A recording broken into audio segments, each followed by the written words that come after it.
साथीहरू म चाहिँ केटिएम आएर यहाँ होटेलमा बसेछु। यो चाहिँ महालेखा परीक्षाको कार्यालय, सानो ब्लग बनाउँदैछु म। यो महालेखा परीक्षा कार्यालय Kathmandu.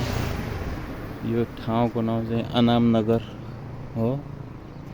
Office of the auditor general.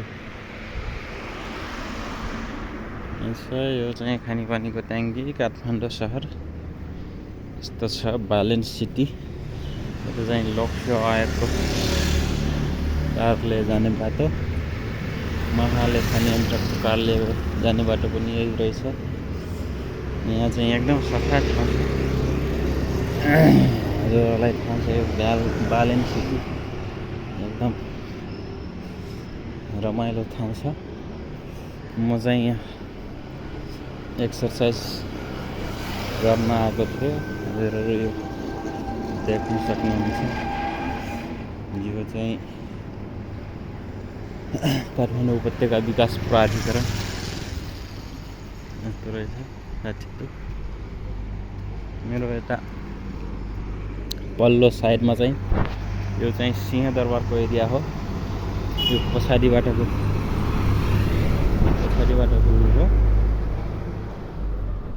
यता चाहिँ सानो बस्ने ठाउँ छ। यस्तो हुन्छ काठमाडौँ बस्ने, चौतारी जस्तो हुन्छ। यता यो चाहिँ पछाडिको साइडबाट सिंहदरबार। यहाँ चाहिँ तपाईँहरूले मन्दिरै मन्दिरको सहर भनेर पढ्नुहुन्छ जुन सामान्य ज्ञानमा, साँच्चै यो मन्दिरै मन्दिरको सहर हुन्छ। यहाँ देवी देवताको मन्दिरहरू सानो ठाउँमा बनाएको हुन्छ। यसलाई म देखाउँछु। यो चाहिँ मानिस हिँड्नको लागि बनाएको पेटी, सडक पेटी लिन्छ। अब चाहिँ 82 साल भाइटिकाको दिन कार्तिक 6 गते। यो सालको भाइटिका चाहिँ मेरो काठमाडौँमै बित्यो भन्नु पऱ्यो। यहाँ चाहिँ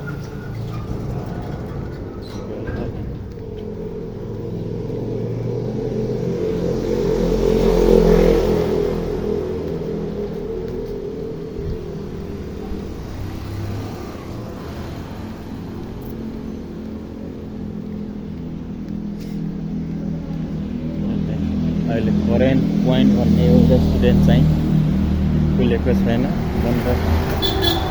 बन्द रहेको छ। यहाँको दृश्य यस्तो छ साथीहरू। यहाँ एकदम सामान पनि एकदम महँगो पाइन्छ।